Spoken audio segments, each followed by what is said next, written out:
প্রিয় দর্শক, সাজ্জাদ কাদেরের প্রীতি এবং শুভেচ্ছা নিন। এই মুহূর্তে আপনাদের সামনে কথা বলবো ভারত বাংলাদেশ ব্যবসা বাণিজ্যের একই হাল, এই প্রসঙ্গটা নিয়েই কথা বলতে চাই। গত বছরের অগাস্ট মাসে বাংলাদেশের ক্ষমতার পালাবদল হয়েছে। এই ক্ষমতার পালাবদলের পর থেকে আমাদের সবচেয়ে নিকট প্রতিবেশী দেশ ভারতের সাথে সম্পর্কের টানাপোড়েনটা ভয়ঙ্কর দিকে চলে গেছে।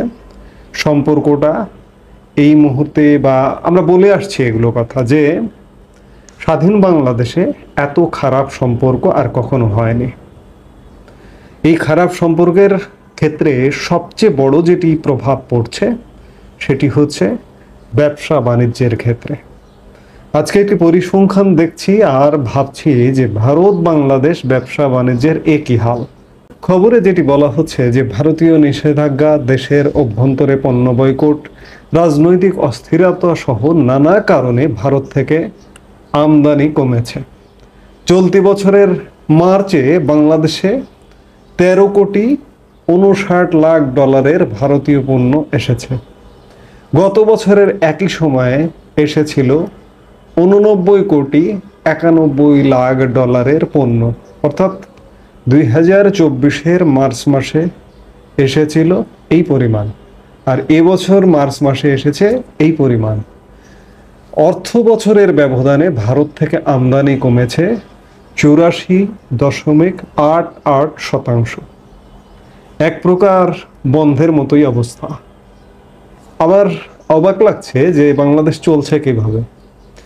বিশেষ করে বাংলাদেশ বিভিন্ন পণ্য যেমন আমদানি করে, খাদ্যপণ্য, এই পেঁয়াজ আমদানি করে, আলু আমদানি করে, এই কাঁচামরিচ আমদানি করে, গাড়ির বডি আমদানি করে, গাড়ি আমদানি করে, রেল ইঞ্জিন আমদানি করে, কিন্তু সবচেয়ে গুরুত্বপূর্ণ একটি জিনিস আমদানি করে হচ্ছে আমাদের শিল্পের কাঁচামাল। আমাদের যে বস্ত্র শিল্প, আমাদের বস্ত্র কলগুলো যেটি দিয়ে চলে, সেটির মোট চাহিদার প্রায় 80%-এর উপরে ভারত থেকে আমদানি করা হয় তুলা। যে তুলা দিয়ে আমাদের এখানে বস্ত্র কল, সুতা, কটন মিলগুলো চলে। এই কটন মিলগুলো, এই কটন দিয়ে বস্ত্র তৈরি হয়, সেই বস্ত্র দিয়ে গার্মেন্টস পণ্য তৈরি হয়। এই গার্মেন্টস পণ্য তৈরি হয়ে এটি চলে যায় মার্কিন যুক্তরাষ্ট্র থেকে শুরু করে ইউরোপিয়ান ইউনিয়নভুক্ত দেশগুলো। আমি অবাক হয়ে যাচ্ছি যে আমাদের শিল্প প্রতিষ্ঠানগুলোকে আসলে চালু আছে। মাঝে মাঝে সন্দেহ হচ্ছে। কারণ হচ্ছে যে আমি এখনই এর প্রভাব বুঝতে পারবো না। আমি বারবারই বলি, এর প্রভাব বুঝতে গেলে 1 বছর, কমপক্ষে 1-1.5 বছর সময় লাগে। নেতিবাচক প্রভাবটা কি পরিমাণ ভয়ানক প্রভাব হতে পারে সেটি বুঝতে সময় লাগে। সেই জায়গায় আমার কাছে মনে হচ্ছে আমাদের কি তৈরি পোশাক শিল্প প্রতিষ্ঠান ম্যাক্সিমাম কি বন্ধ হয়ে গেছে। আসলে মাঝে মাঝে শঙ্কা জাগে, সন্দেহ জাগে, সংশয় জাগে যে ভারত থেকে আমরা বছরে প্রায় অ্যাভারেজে 10 থেকে 14 বিলিয়ন ডলার পণ্য আমদানি করি। সেখানে আমি একদম ন্যূনতম যদি ধরি গত কয়েক বছরের হিসেবে, প্রতি প্রান্তিকে 2.5 বিলিয়ন ডলারের পণ্য আমদানি করি, মানে বছরে ধরুন 10 বিলিয়ন ডলার। এবছর যে অবস্থাটি দাঁড়িয়েছে সেটি 5 বিলিয়ন ডলার হবে কিনা, 5-6 বিলিয়ন ডলার হবে কিনা, সে ব্যাপারে যথেষ্ট সন্দেহ, সংশয় আছে। এবং ভারতে আমরা আমাদের বাজার, আমাদের অর্থনীতির সাইজ অনুযায়ী আমরা কিন্তু একটা উল্লেখযোগ্য সাইজের পণ্য ভারতের বাজারে রপ্তানি করতাম। গত কয়েক বছরে 2 বিলিয়ন ডলার ক্রস করেছিল। আপনি চিন্তা করুন যে মার্কিন যুক্তরাষ্ট্রে আমরা 8 বিলিয়ন ডলারের পণ্য রপ্তানি করি, সেই জায়গায় ভারতের বাজারে 2 বিলিয়ন ডলার ক্রস করেছিল। কম না কিন্তু। মার্কিন বাজার, মার্কিন গন্তব্য সবারই শীর্ষে। ভারতেরও সর্বোচ্চ গন্তব্য হচ্ছে মার্কিন যুক্তরাষ্ট্র, বাংলাদেশের সর্বোচ্চ গন্তব্য হচ্ছে মার্কিন যুক্তরাষ্ট্র। সেই জায়গায় 8 বিলিয়ন ডলার মার্কিন যুক্তরাষ্ট্রে আমরা রপ্তানি করি এবং সেখানে ভারতে 2 বিলিয়ন ডলার। এটি কিন্তু বিরাট হিস্সা। আমাদের ধরুন গত বছরে পণ্য এবং সেবা মিলিয়ে 51 বিলিয়ন ডলারের মতো আমরা পণ্য রপ্তানি করেছি গত অর্থ বছরে। চলতি অর্থ বছরে 57 বিলিয়ন ডলারের মতো লক্ষ্যমাত্রা সেই জায়গায় ভারতে আমরা $2 বিলিয়ন রপ্তানি করি, এটি বিরাট একটি হিস্সা। আমি সেই জায়গায় আমার সংখ্যাটা যে আমাদের বস্ত্র কলগুলো কি আসলে টিকে আছে, খাদ্যপণ্য আমরা দেখতে পাচ্ছি, পেঁয়াজ আমদানি হয় বা আলু আমদানি হয়, চাল আসছে আমরা দেখছি, কিন্তু তুলা আসে কখন কখন আমাদের বস্ত্র কলগুলোতে ঢোকে, কটন মিলগুলোতে ঢোকে, আমরা কিন্তু দেখতে পাই না, বুঝতেও পাই না। তো যার কারণে আজকে শঙ্কা যে এই কারখানাগুলো আসলে কি চালু আছে কিনা।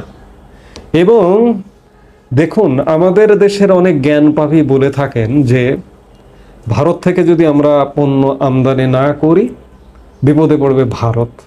কেন ভাই ভারত বিপদে পড়বে? ভারতের চলতি বছরে $800 বিলিয়ন পণ্য রপ্তানির লক্ষ্যমাত্রা, প্রায় 800-র কাছাকাছি তারা গত অর্থ বছরে পণ্য রপ্তানি করেছে। এই $800 বিলিয়ন পণ্য যে রপ্তানি করতে পারে, সে বাংলাদেশে যদি $10 বিলিয়ন রপ্তানি না করে একটা বিকল্প উৎস খুঁজে নেয়, তার জন্য কি কঠিন হবে? বাংলাদেশের জ্ঞানপাপীরা বলেন যে ভারত থেকে আমরা পণ্য আমদানি করব না, ভারত বয়কট, আমরা বিকল্প উৎস খুঁজব। এতে করে কে ক্ষতিগ্রস্ত হবে? ক্ষতিগ্রস্ত হবে বাংলাদেশ। বাংলাদেশে আজকে যে পণ্যটা ভারত থেকে 100 টাকায় আমদানি করছেন, সেটি 130 টাকায় আমদানি করতে হবে। সময় লাগবে, দীর্ঘ সময়। ভারত থেকে আপনি অর্ডার করার সাথে সাথে 7 দিনের মধ্যে, ম্যাক্সিমাম 7 দিনের মধ্যে, 3 থেকে 7 দিনের মধ্যে আপনি পণ্য পেয়ে যান। কিন্তু আপনি দূরদেশ থেকে আমদানি করলে সেটি পাবেন না, ক্ষতিগ্রস্ত আপনি হবেন। আর ভারতের রপ্তানি গন্তব্য বাংলাদেশ শীর্ষ পর্যায়ের নয়, বাংলাদেশ অনেক নিচের দিকে। সেই জায়গায় ভারতের মাথা ব্যথার কারণ নেই। বিপদটা আমাদের খরচ, আমাদের যে ভঙ্গুর অর্থনীতি, আমাদের খরচ বাড়লে আমাদের রিজার্ভে টান পড়বে। আমাদের রিজার্ভ যদিও সরকার অনেক বেশি দেখায়, সরকার IMF এর হিসেবের চেয়ে $10 বিলিয়ন বেশি দেখায়। IMF এর হিসেবে এই মুহূর্তে $16 বিলিয়ন কাছাকাছি আমাদের নেট রিজার্ভ, সরকার দেখাচ্ছে $27 বিলিয়ন। শুভঙ্করের ফাঁকি। তো সেই জায়গায় কিন্তু আমরা ক্ষতিগ্রস্ত হব। আমাদের যে রপ্তানি গন্তব্য, সেই রপ্তানি গন্তব্যটাও বন্ধ হয়ে যাচ্ছে। $2 বিলিয়ন আমরা রপ্তানি করতে পারবো না ভারতে। এবছরে $1 বিলিয়ন হবে না, $500 বিলিয়ন রপ্তানি ভারতে হবে না, এবং ভারত থেকে আমদানি হবে না $5-6 বিলিয়ন হবে না, টোটাল যদি হিসেব করা যায়। তো সেই জায়গায় কি অবস্থা হচ্ছে একবার চিন্তা করুন, যে ভারতের সাথে আমাদের নানান সম্পর্ক শেষ হয়ে যাচ্ছে, বাণিজ্যিক সম্পর্কটাও একদম শেষ পর্যায়ে। এতে করে ক্ষতিগ্রস্ত হব বাংলাদেশ, বাংলাদেশের মানুষ বুঝতে পারছি না সত্যিকার অর্থে বাংলাদেশের ভাগ্যে যে কি আছে এই মুহূর্তে ভাবাও কঠিন। অন্য জায়গা থেকে আমরা আমদানি করব, আমদানি গন্তব্য, কোনো সাউন্ড নেই। আমদানি আসলে হচ্ছে এমন সাউন্ড কিন্তু নেই। আবার রপ্তানি প্রতিবন্ধকতা সারা পৃথিবীতে আমাদের শুরু হয়ে গেছে। এই রপ্তানি প্রতিবন্ধকতা শুরু হবার কারণে, রপ্তানি আগামী দিনে কম হবার কারণেই ভারত থেকে আসলে তুলা আমদানি হচ্ছে না, আশানুরূপ হচ্ছে না, প্রয়োজন পড়ছে না। আমার শিল্প প্রতিষ্ঠানই যদি বন্ধ হয়ে যায়, তাহলে আমদানির প্রয়োজন হবে কেন? অবস্থাটা তেমনটাই। আপনারা জানেন যে মার্কিন যুক্তরাষ্ট্রে ইতিমধ্যেই রপ্তানির প্রতিবন্ধকতা শুরু হয়ে গেছে। মার্কিন যুক্তরাষ্ট্রের যে শুল্ক, সেই শুল্ক 10% বেসটা কিন্তু এখনো পর্যন্ত আছে। বাংলাদেশ এমনি 15-16% শুল্ক দিয়ে বাংলাদেশি পণ্য মার্কিন ব্যবসায়ীদের সেখানে আমদানি করতে হয়, এর সঙ্গে 10% আরও যুক্ত হয়েছে, ধরেন 26-27% শুল্ক দিয়ে।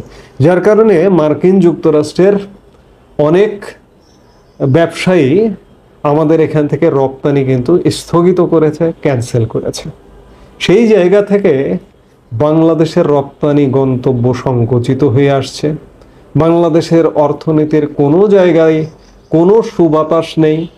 কাজেই বাংলাদেশের অর্থনীতি সামনে যে একটা ভয়ানক পরিস্থিতির মধ্যে যাচ্ছে, আমাদের রপ্তানি যদি কমে যায়, আমাদের শিল্পের কাঁচামাল আমদানি যদি কমে যায়, কাঁচামাল আমদানি কমে যাওয়া মানে বুঝতেই পারছেন শিল্প প্রতিষ্ঠান সংকটে, এবং শিল্প প্রতিষ্ঠান সংকটের কারণে রপ্তানি আয় কমে যাবে, বাংলাদেশ চলবে কিভাবে, নানা সংশয় রয়েছে সামনের দিনগুলোতে। আমি জানি না যে বাংলাদেশের আগামী দিনের ভবিষ্যৎ কি হতে যাচ্ছে। ভারত বাংলাদেশ ব্যবসা বাণিজ্য ধস নামাটা দু দেশের জন্যই কোনোভাবেই মঙ্গলজনক নয়। ভারত তাদের একটা মার্কেট হারাবে, ঠিক আছে, একটা হিস্সা হারাবে, কিন্তু ক্ষতির বিচারে কে ক্ষতিগ্রস্ত বেশি হবে? কারণ কারো যদি বিকল্প উৎস খোঁজার নানা রকম উৎস থাকে, তার জন্য কিন্তু এটা খুব বেশি ম্যাটার করে না। কিন্তু আমি যদি বিকল্প উৎস খুঁজতে যাই, সেক্ষেত্রে আমার প্রতিবন্ধকতাটাই কিন্তু বেশি। ওই যে বললাম যে আমি বিকল্প উৎস খুঁজে আমি আমদানি করব, আমার 20 টাকা 30 টাকা খরচ বেড়ে যাবে, কিংবা আমি রপ্তানি গন্তব্য বিকল্প খুঁজে আমার বাড়তি জটিলতা বেড়ে যাবে। সেই জায়গা থেকে এটি কিন্তু একটা বাড়তি বিপদের কারণ বাংলাদেশের জন্য, এবং বাংলাদেশ ভারত ব্যবসা বাণিজ্যে এই ধস নামাটা বাংলাদেশের জন্যই ক্ষতির কারণটা সবচেয়ে বেশি। এই মুহূর্তে এ পর্যন্তই। সবাই ভালো থাকুন, সুস্থ থাকুন। আমাদের ভিডিওগুলো নিয়মিত পেতে সাবস্ক্রাইব করুন Sajjad Kadir and the legends YouTube channel, এবং লাইক, কমেন্ট, শেয়ার করে সাথে থাকুন।